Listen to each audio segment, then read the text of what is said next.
ইব্রাহিম আলাইহিস সালাম চূড়ান্ত পরীক্ষা দিয়েছিলেন কোরবানি। সেই কোরবানি আমাদের উপর আছে কিনা, চলে এসেছে কিনা? এখন আমাদের পরীক্ষা কি? পরীক্ষা আছে না? কোরবানিতে আল্লাহ আমাদের পরীক্ষা নেবেন, দিলের পরীক্ষা, নিয়তের পরীক্ষা। যার নিয়ত যত বিশুদ্ধ হবে তার কোরবানি তত বেশি কবুল হবে। আমাদের দেশে প্রতিযোগিতা হয়, চৌধুরী বাড়িতে গরু আসছে 7 লাখ, ভুইয়া বাড়িতে 7.5 লাখ, ঠিক কিনা? এটা প্রতিযোগিতা হয়ে গেল, কোরবানি কবুল হবে? জোরে বলতে হবে।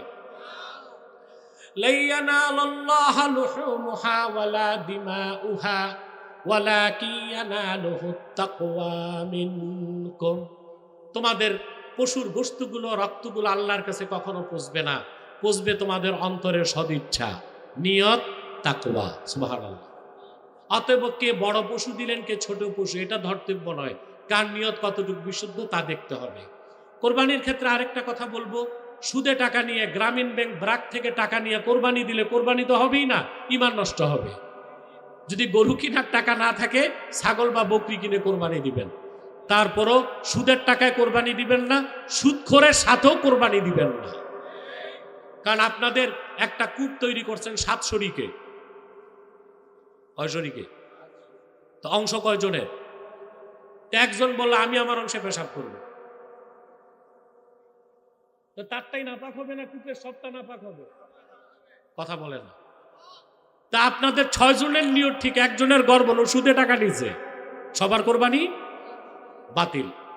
অতএব বিশুদ্ধতার দিকে, হালালের দিকে খেয়াল রাখবেন। আল্লাহর হাবিব মুহাম্মদ সাল্লাল্লাহু আলাইহি ওয়াসাল্লামের উম্মত হিসেবে, হযরত ইব্রাহিমের সন্তান হিসেবে আমাদের পরীক্ষা আসতেছে কোরবানি। আমরা যেন এই পরীক্ষায় উত্তীর্ণ হতে পারি। আল্লাহ যেন আমাদেরকে কবুল করেন, মঞ্জুর করেন। যে কথাগুলো শুনলাম, এসব কথার উপর আমল করার তৌফিক যেন আল্লাহ তাআলা আমাদেরকে দান করেন। সাদাকাল্লাহুল আযীম ওয়া সাদাকা রাসূলুহুন নবিয়ুল কারীম ওয়া নাহনু আলা যালিকা মিনাশ শাহিদিন ওয়াশ শাকিরিন আলহামদুলিল্লাহি রাব্বিল আলামিন। বিদায় লগ্নে একটু, একরাম সাহেব একটু, বিদায় লগ্নে কয়েকটা কথা আপনাদেরকে বলে যাই। আপনারা আমার নারায়ণগঞ্জের প্রতিবেশী, আমার ভাই, আমার কাছের লোক, ঠিক কিনা? এখানে বিভিন্ন দলের লোক আছে, আছে না? বিএনপি, জামাত, এনসিপি, আওয়ামী লীগও আছে। কোথায় যাবে? এটা তো তাদের দেশ। যারা অপরাধ করছে দূরে আছে, যারা সাধারণ দল করেছে তাদের তো কোনো দোষ নাই, তাদেরকে মারা কাটা অত্যাচার করা জায়েজ হবে? এটা ইসলামের শিক্ষা না। ইসলামের শিক্ষা হচ্ছে সংশোধন করা, ক্ষমা করে দেওয়া। তা আছেন তো 4 দলের লোক, ঠিক না? এখানে কওমির লোক আছে, আলিয়ার লোক আছে, আছে না? কথা বলেন। আপনাদের মধ্যে মতভেদ আছে, থাকতেই পারে, থাকুক, কিন্তু আমি বলবো 3টা ইস্যুতে কোনো মতভেদ করতে পারবেন না। ইসলামের সুমহান স্বার্থ রক্ষায় ঐক্যবদ্ধ থাকবেন, মুসলমানদের মৌলিক দাবিগুলো আদায়ে ঐক্যবদ্ধ থাকবেন, আর বাংলাদেশের স্বাধীনতা রক্ষায় ঐক্যবদ্ধ থাকবেন। পারবেন তো ইনশাআল্লাহ? বাংলাদেশে ইসলাম ও মুসলমানের বিপক্ষে চক্রান্ত করে যাচ্ছে 3টি অমুসলিম সম্প্রদায়। তার মধ্যে সবচেয়ে নিকৃষ্ট হচ্ছে কুখ্যাত কাদিয়ানি সম্প্রদায়। নিঃসন্দেহে তারা কাফের এবং অমুসলিম। তাদেরকে যারা কাফের বলবে না, তারাও কাফের। কারণ তারা আল্লাহর আখিরি নবী মুহাম্মদ সাল্লাল্লাহু আলাইহি সাল্লাম আল্লাহর শেষ নবী, এই কথা বিশ্বাস করে না। সেজন্য তারা কি? তাদেরকে যারা কাফের বলবে না, তারা কি? মানুষকে তারা ধোঁকা দেয়। মুসলমানদের মতো দাড়ি রাখে, টুপি লাগায়, মুসলমানদের মতো নাম রাখে, তাই বলি কি তারা মুসলমান হবে? ভাই, দাড়ি রাখলে যদি কেউ মুসলমান হতো, তো রবীন্দ্রনাথ ঠাকুরের চেয়ে বড় মুসলমান কে হইতো? সে কি মুসলিম ছিল না মুসলিম? টুপি লাগালে মুসলমান হওয়া যায়? দিল্লি পার্লামেন্টে হিন্দু এমপিরাও তো টুপি লাগায়, মুসলিম হবে? নাম রাখলে মুসলমান হওয়া যায়? এক শয়তান বোতলে পেশাব করে উপরে নাম লেখছে শরবত, ওটা কি শরবত হবে? ভিতরে কি? তদ্রুপ কাদিয়ানিরা কাফের। আব্দুল আউয়াল, আব্দুস সামাদ, মোবাশ্বের আলী, কবির চৌধুরী, শাহরিয়ার কবির আর নিঝুম মজুমদার, এসব নাম রাখার দ্বারা তারা মুসলমান হতে পারে না।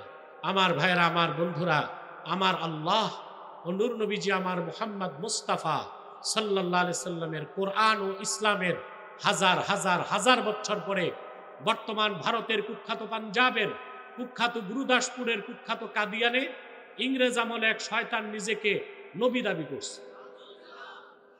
চিল্লায় বলেন নাউজুবিল্লাহ।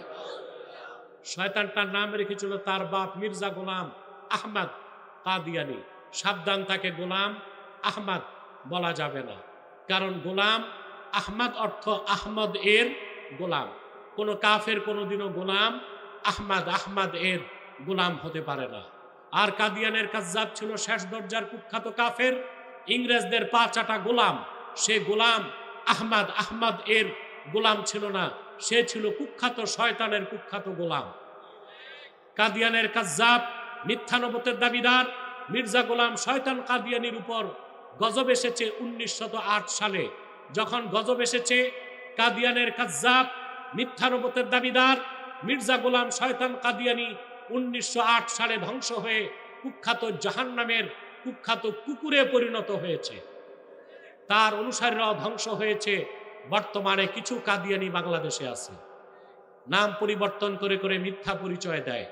কখনো নিজেদের পরিচয় দেয় আহমদী জামাত, কখনো বলে আহমদিয়া জামাত, কখনো বলে আহমদী সম্প্রদায়, কখনো বলে আহমদিয়া সম্প্রদায়, কখনো বলে আহমদী মুসলিম জামাত, কখনো বলে আহমদিয়া মুসলিম জামাত। সাবধান, যত কাদিয়ানি ছিল আছে থাকবে, তারা কেউ আহমদী জামাত নয়, আহমদিয়া জামাত নয়, আহমদী সম্প্রদায় নয়, আহমদিয়া সম্প্রদায় নয়, আহমদী মুসলিম জামাত নয়, আহমদিয়া মুসলিম জামাত নয়, তারা শয়তানি জামাত, কুখ্যাত জাহান্নামের কুখ্যাত কুকুরের দল। আমাদের সকল দলের একটাই দাবি, অনতিবিলম্বে স্বাধীন বাংলায় শয়তান কাদিয়ানীদেরকে রাষ্ট্রীয়ভাবে অমুসলিম ঘোষণা করতেই হবে, করতেই হবে, করতেই হবে। এই দাবি আদায় যদি জান ও মাল দেবার ডাক আসে, কারা কারা প্রস্তুত আছেন হাত তুলে দেখা।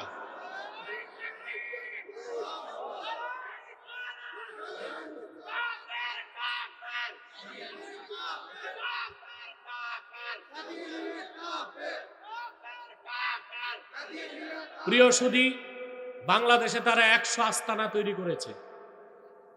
সবচেয়ে দুঃখজনক, নারায়ণগঞ্জে 2টা আস্তানা, একটা মিশন পাড়ায় আর একটা বুড়ির দোকানের কাছে কাঠেরপুর।